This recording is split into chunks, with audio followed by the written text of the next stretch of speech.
আরো অসংখ্য করবেন নগর উপজেলা ছাত্রদলের সাবেক সাধারণ সম্পাদক শেরপুর জেলা বিএনপির সাবেক সদস্য জনাব এনামুল হক রিপন সাহেব।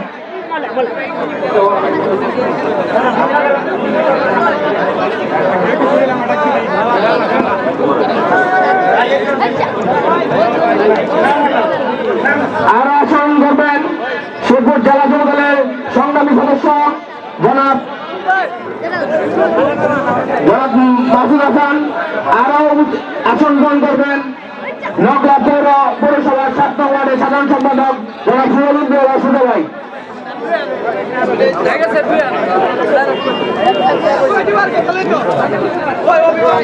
আরো আসন গ্রহণ করবেন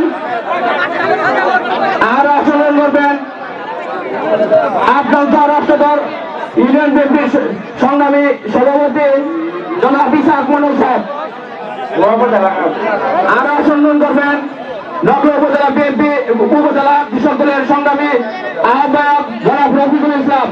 আরো আসন গ্রহণ করবেন নগর পৌর কৃষক দলের সংগ্রামী সদস্য সচিব রাজিবুর রহমান নয়ন সাহেব।